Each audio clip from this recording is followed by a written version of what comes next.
জোর কিন্তু হইলেন, একটু জোরে আওয়াজ করেন না। আলহামদুলিল্লাহ, আমরা যে এখানে অনেকগুলি পুরুষ একত্রিত হয়েছি, জোরে সোরে বললে বোঝা যায় না আমরা এখানে একত্রিত হয়েছি। দেখেন, আমি কথা বেশি বলবো না, 2-1 মিনিট কথা বলি শেষ করবো ইনশাআল্লাহ। সংক্ষিপ্ত কথা হচ্ছে, হাদিসের মধ্যে আসছে আল্লাহ রাসূল সাল্লাল্লাহু আলাইহি ওয়াসাল্লাম বলেছেন, কিয়ামতের আগে আমার উম্মতের মধ্যে 73 কাতার হবে। বলেন কত কাতার হবে?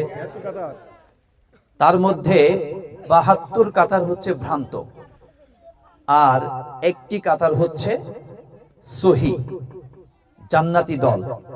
একটু জোরে বলেন না আলহামদুলিল্লাহ।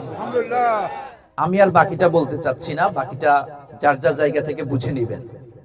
বাংলাদেশেও কিন্তু এখন অনেক দল রয়েছে ইসলামের নামে বা ইসলামের নাম ছাড়া, যেভাবে হোক অনেকগুলি দল রয়েছে। আল্লাহ পাক রব্বুল আলামিনের কাছে হাজারো শুকরিয়া, সমস্ত ফিতনা থেকে, সমস্ত ঝামেলা থেকে মুক্ত করে ইসলামী আন্দোলন বাংলাদেশকে আল্লাহ তাআলা এককভাবে কুরআনের উপরে, হাদিসের উপরে চলার তৌফিক দান করেছেন। এজন্য আবারও বলি আলহামদুলিল্লাহ। আমি আপনাদের সামনে এতটুকু বলতে চাই, একটু আগে জাকারিয়া ভাই যে কথা বললেন, দেখেন আমাদের দেশে শিক্ষা ব্যবস্থা হচ্ছে 3টা ক্যাটাগরিতে বিভক্ত। একটা হচ্ছে কওমি অঙ্গনের শিক্ষা ব্যবস্থা, একটা আলিয়ার শিক্ষা ব্যবস্থা, একটা জেনারেল শিক্ষা ব্যবস্থা। আলহামদুলিল্লাহ, আপনাদের সৌভাগ্য, বেলকুচি, চৌহালি, এনায়েতপুরবাসীর একটা সৌভাগ্য যে আপনারা এমন একজন এমপি পদপ্রার্থী পেয়েছেন যিনি কওমি অঙ্গন থেকে হাফেজ মাওলানা মুফতি শেষ করেছেন, আবার আলিয়া মাদ্রাসা থেকে শেষ পর্যন্ত পড়াশোনা করেছেন, আবার জেনারেল শিক্ষায় শিক্ষিত, এবং সবচেয়ে আশ্চর্যের বিষয় হচ্ছে উনি পলিটিক্যাল সায়েন্স তথা রাষ্ট্রবিজ্ঞান, যেটা হচ্ছে রাজনীতিরই সাবজেক্ট, এটা নিয়ে পড়াশোনা করেছেন। এমন যোগ্যতা সম্পূর্ণ বলিষ্ঠ কণ্ঠস্বর একজন নেতা পেয়েছেন। সুতরাং সুযোগ পেয়ে সুযোগ হাতছাড়া করবেন না।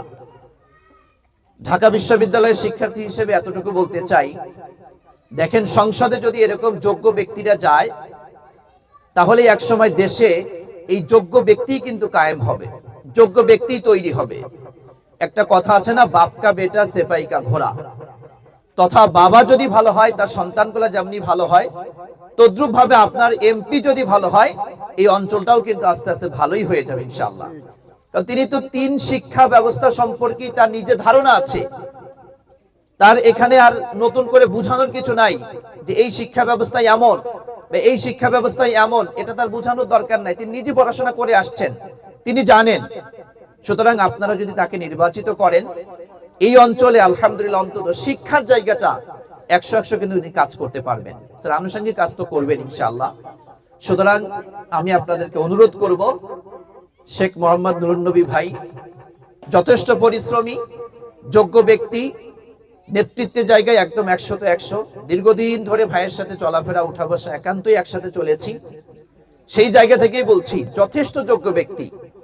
আপনারা মানে একটা কথা আছে না, পায়া ধন হারায়েন না। 12 তারিখে ইনশাআল্লাহ আমরা সেই সাক্ষ্যটা দিব, যেন আল্লাহ পাক রব্বুল আলামিন ওনাকে কবুল করেন, আপনাদের জন্য, দেশের জন্য, জাতির জন্য যেন কল্যাণ বয়ে আনতে পারেন ইনশাআল্লাহ। কি আমরা পারবো না ইনশাআল্লাহ? তাহলে 12 তারিখ আমরা কি হাত পাকার পক্ষে সমর্থন দিতে পারবো ইনশাআল্লাহ? আল্লাহ তাআলা আমাদের সবাইকে কবুল করুক। আখির দাওয়ানা আনিল হামদুলিল্লাহি রাব্বিল আলামিন।